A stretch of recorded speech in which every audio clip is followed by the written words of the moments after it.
welcome to this Tango Night recap video for our Tango in a Day course in Swansea here at the Taliesin on Saturday the 6th of June. So as usual we had 4 workshops, the first one covering the systems of walking in Tango. So we started off from the embrace, talking about how the chest leads the follower's free leg. So we've got our Tango posture of leaning forward, flexing the knees, and then the difference between an open embrace and a close embrace.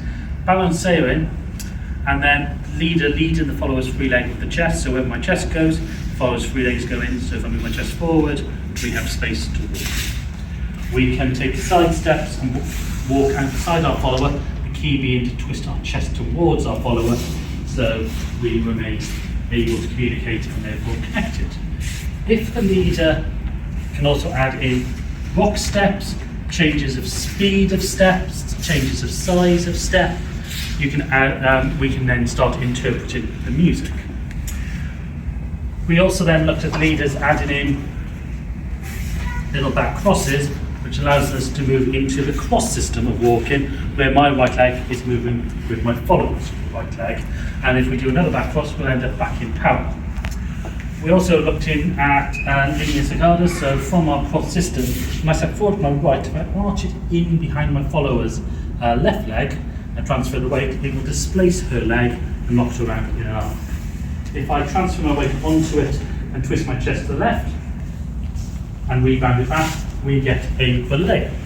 So we talked all about the follower's free leg motion for this, so nice loose hip and loose knee before coming back up. And I think that's what we did in workshop 1. In workshop 2, we continued that theme of adding in pivoting with some forward ochos. So we started off with a side step to the left, twisted the chest to the left, and then rebounded back to get another version of that back Boleos. And then if I twist the follower, she's now facing towards my left. If I take a side step, she will step with me because she's following my chest. Notice she's arching her foot and chest towards me, which builds a torsion through her body. I release that torsion by twisting my chest to the left, step into the right. We're into our forward ochos. Again, we can change the size of our steps to interpret the music and also change the speed. From here, we looked at adding in blocks.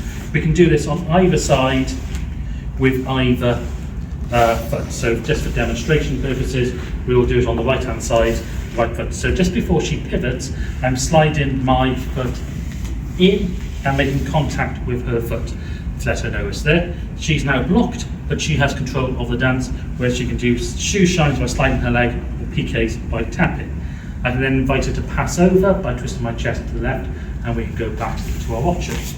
Or to finish the workshop, we did a gancho by leading her over and turning the chest back into the right, bringing her back in front before walking out.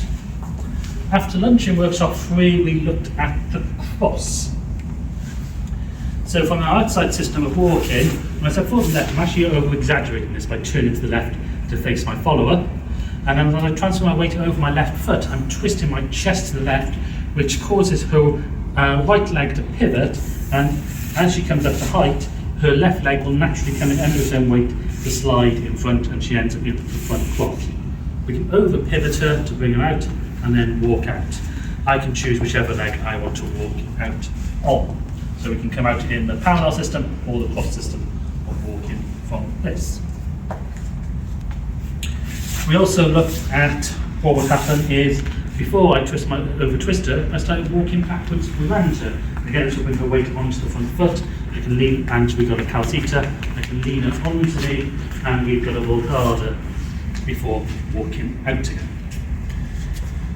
Another exit for the cross was the block into a sandwich. So if we go into a cross, if I put my right foot in contact, or it could be my left foot as well, in contact with the outside of my follower's left foot and pivot around, she can sandwich me. And again, she's offered options for shoe shines or piqués. If I twist my chest to the left, we can take this into ochos. Or if I twist my chest to the left and then turn to the left and lead her into a side step where I sink down, I can do an ocho catada by twisting my chest back to the left. It's the same as the side step from earlier, pivoting her, which takes her back into the cross, and I've got all the different options, and I can chain these together. Finally, in the last workshop we looked at Vals, so we talked about the timings of Vals and what was characteristic of the music. This was a bit of a different workshop. There was a lot more sort of free-flowing exercises.